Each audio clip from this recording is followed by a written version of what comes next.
China and Russia vowed to create a new multipolar world order, accusing the West of undermining global stability as both countries push back against the United States' hegemony. Pressure from the West pushes China and Russia closer together. Xi Jinping meets Vladimir Putin on his first foreign trip since the pandemic began. What message are these presidents trying to send, and can they reshape the international political and economic order? This is Inside Story. We begin today's show looking at a new agreement between Iran and Saudi Arabia to reestablish diplomatic relations after a 7-year rift. The deal was reached after 4 days of secret talks in Beijing in a sign of China's growing diplomatic power in the Middle East. A new world order is emerging, a new axis of world powers with common grievances and one common enemy. No prizes for guessing which one, the United States of America.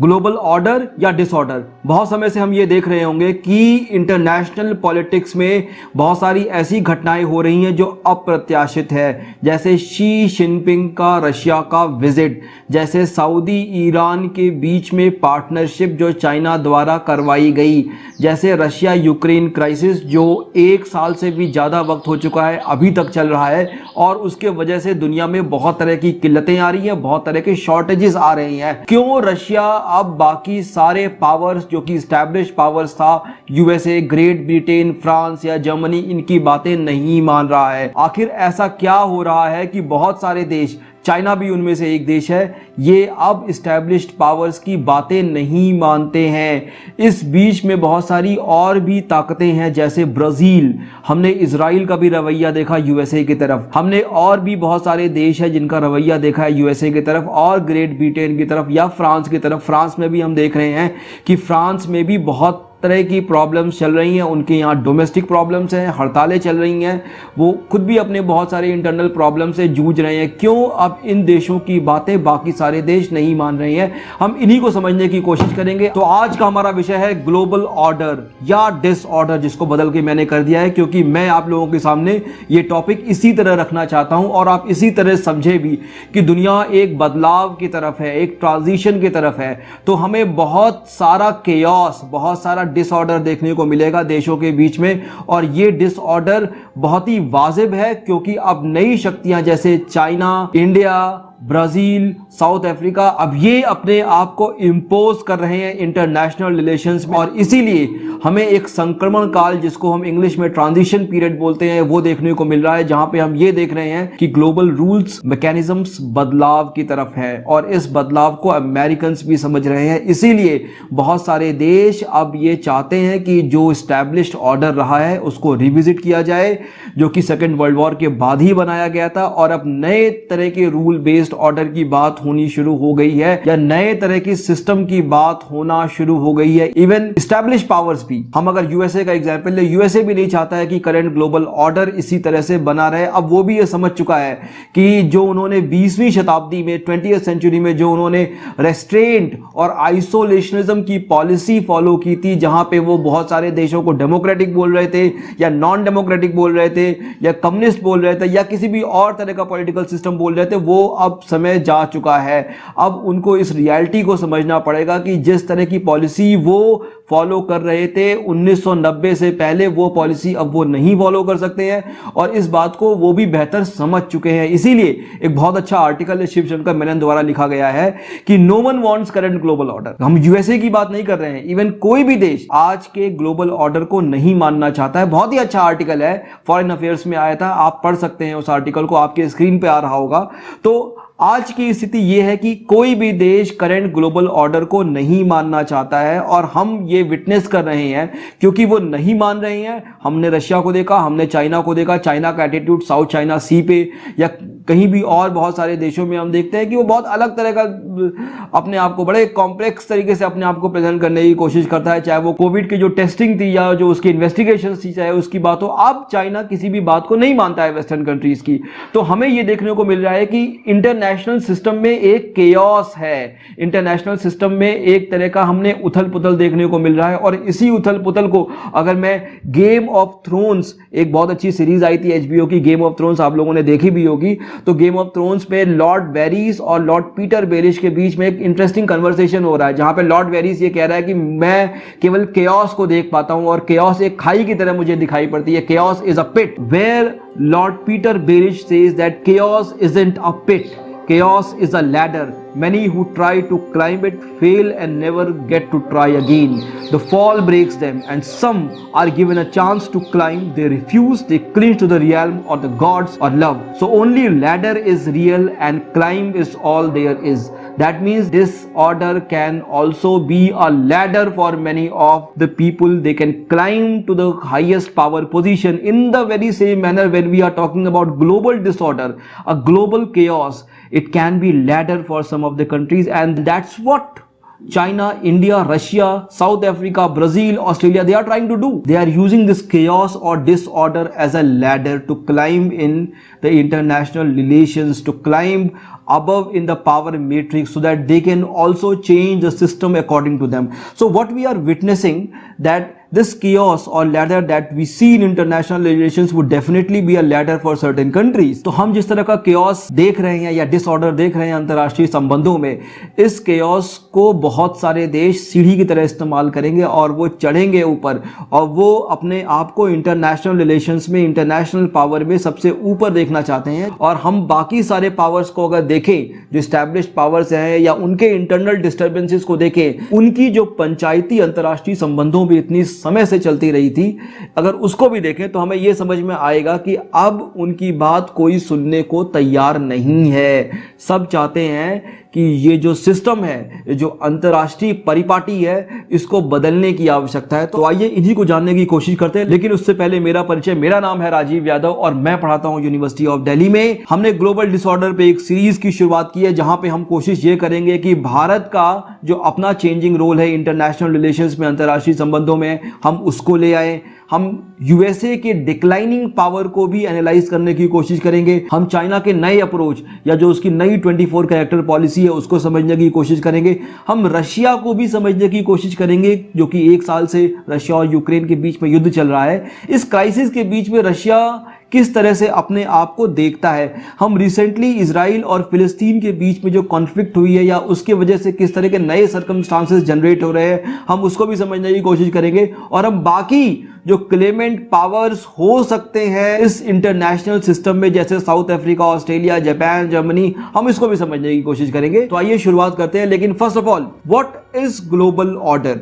Global order आखिर होता क्या है? हम global order की बात कर रहे हैं इतने समय से, इसका मतलब क्या है, इसके मायने क्या है? तो इसकी कुछ डेफिनेशंस हैं, आप इसको रेफर कर सकते हैं। इसके नोट्स आपको डिस्क्रिप्शन में मिल जाएंगे, मैं ये सारे नोट्स डिस्क्रिप्शन में लगा दूंगा, आप वहां से इसको ले सकते हैं जो विद्यार्थी इसको अपने आगे कॉम्पिटिटिव एग्जाम्स में यूज करना चाहते हो। तो first of all, international order refers to set of rules, norms and institutions. International order के मायने ये हुए कि हम कुछ रूल्स की, नॉर्म्स की और कुछ मैकेनिज्म्स, इंस्टीट्यूशंस की बात कर रहे हैं, जो कि सॉवरेन स्टेट्स के बीच के रिलेशनशिप, उनके संबंधों को दर्शाता है।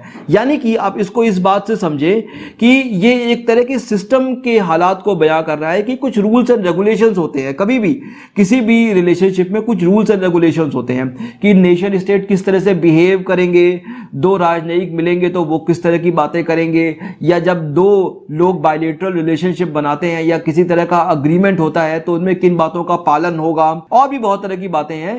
तो ये जो पैटर्न ऑफ रिलेशनशिप है, ये किस तरह की दिखाई पड़ेगी आपको, अंतर्राष्ट्रीय संबंधों की तस्वीर किस तरह की दिखाई पड़ेगी, नेशन स्टेट संबंध बनाते किस तरह से, देश अपने संबंधों को स्थापित किस तरह से करते हैं, इसका मतलब ये हुआ। तो यहां पे बहुत सारे लीगल फ्रेमवर्क है, बहुत सारे प्रिंसिपल्स हैं जो अंतर्राष्ट्रीय संबंधों में फॉलो किए जाते हैं, जैसे कि territorial integrity, non intervention, mutual respect of each others boundaries. There are many other kind of things which actually we follow, like promotions of human rights and international law. All those kind of things are followed in international system and international rules and regulations, right? So when we talk about international order, these are maintained and enforced through various mechanisms, including international organizations like United Nations, international agreements, treaties, diplomatic relations, economic interdependence, military alliances, and there are many more. Because of the paucity of time, we cannot discuss everything. But then, yeah, when we look at the international order, इनमें आपको दो तीन बातें आपको समझने की आवश्यकता है कि देशों के बीच में संबंध किस तरह से स्थापित होते हैं,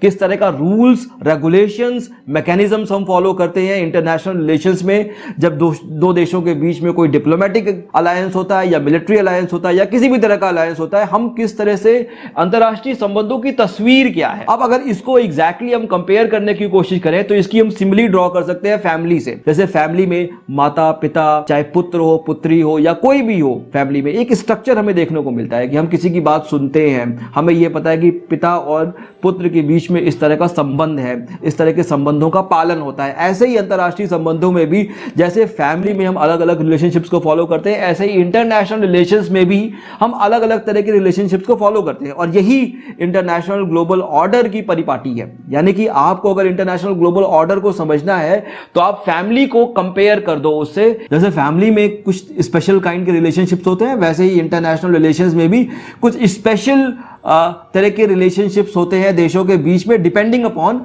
कि वो देश कहां पे पावर मैट्रिक्स में है। अब जो देश बहुत शक्तिशाली है उसका रिलेशनशिप बहुत वीकर कंट्री से कैसा होगा, या मिड रेट पावर से कैसा होगा, या डेवलपिंग कंट्रीज से कैसा होगा, या इमर्जिंग पावर से कैसा होगा, ये डिपेंड करेगा कि कौन सा देश किस पोजीशन में है। ठीक है, इसी को लब्बो लबाब में हम इंटरनेशनल ऑर्डर कहते हैं। अब इंटरनेशनल ऑर्डर इंपॉर्टेंट क्यों है, इसकी कुछ बातें हैं, कुछ पॉइंट्स हैं। ठीक है, पहली बात तो है जो हमने डिस्कस किया, ये एक तरह का फ्रेमवर्क प्रोवाइड करता है। यानी कि देश अपने मन से जो चाहे वो नहीं कर सकते हैं। आपको कुछ, जैसे कि किसी भी संबंध में आपको शक्तियां भी मिली होती हैं, पर कुछ बातें होती हैं जो आपको माननी होती है। यानी कि आप इंटरनेशनल अग्रीमेंट कर रहे हैं किसी और देश से, तो ऐसा नहीं है कि आपका जब मन होगा, आपकी जब मर्जी होगी, आप उस संबंध से निकल जाएंगे। नहीं, आप ऐसा नहीं कर सकते हैं, ये पॉसिबल नहीं है। ऐसे ही इंटरनेशनल एनवायरमेंटल मैकेनिज्म्स हैं, या लॉ ऑफ सीज है, या किसी भी और तरह का कानून है जो अंतर्राष्ट्रीय संबंधों में बनाया जाता है, आप उससे ऐसे ही नहीं निकल सकते हैं। यह देश की इज्जत की बात भी होती है, या और भी इसमें बहुत सारी बातें इन्वॉल्व हैं, पर आपको वो एक तरह का फ्रेमवर्क देता है कि अंतरराष्ट्रीय संबंधों में देश बिहेव कैसे करेंगे, वो व्यवहार कैसे करेंगे दूसरे देशों के साथ या अंतरराष्ट्रीय ऑर्गेनाइजेशंस के साथ। तो ये सारी बातें हैं जो हमें समझने की आवश्यकता है। इससे एक तरह की इंटरनेशनल स्टेबिलिटी भी प्रोवाइड होती है अंतरराष्ट्रीय संबंधों में। अगर सारे देश अपने हिसाब से बिहेव करने लग जाएं तो हमेशा युद्ध होगा। अब तक हमने देखा है कि सेकेंड वर्ल्ड वॉर से लेके अब तक की 70 साल बीत चुके हैं, पर थर्ड वर्ल्ड वॉर नहीं हुआ। ये इसीलिए नहीं हुआ क्योंकि हमारे पास इंटरनेशनल मैकेनिज्म्स थे उसको प्रिवेंट करने के लिए। अगर सारे देश अपने हिसाब से, जैसे रशिया कर रहा है यूक्रेन में, तो हमें आजकल लग रहा है कि हो सकता हो कि न्यूक्लियर वॉर हो जाए। तो इस तरह की बहुत सारी बातें होती है। अगर देश अपने हिसाब से ही व्यवहार करने लग जाए तो सब कुछ उथल पुथल हो जाएगा। तो इंटरनेशनल ऑर्डर डेफिनेटली एक तरह की स्टेबिलिटी प्रोवाइड करता है देशों के बीच में या उनके संबंधों में। इसीलिए ग्लोबल ऑर्डर की बहुत इंपॉर्टेंस है और ये एक तरह के केओस को होने से बचाता है।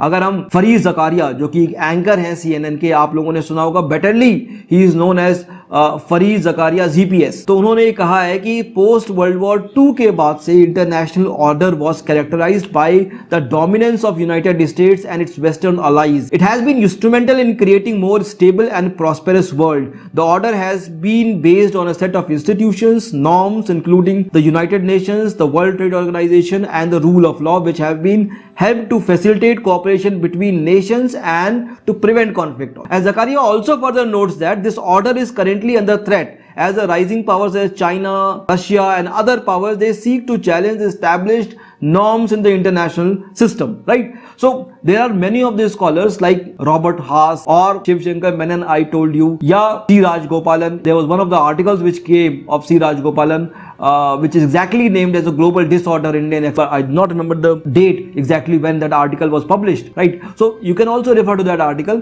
So there is definitely a threat to international order and mechanism that we are witnessing, and those threats which we see, we would be discussing in further of our episodes by taking several examples which would be coming from changes in the policy that China is doing, or Russia is doing, or India is adapting to new kind of circumstances, or we also try to analyze the Japan's attempt to get nuclear weapons or the Germany's role or some other country's role, right, which is the new claimant power. So we are actually witnessing a current threat in the global system, and that is something which is the reality of this world order. So we would definitely see the global order, and there would be shift in the diplomatic attitudes of many of the countries and nation. They would craft their foreign policy according to the prevalent international order which would be coming. That would change their attitudes in the changing position.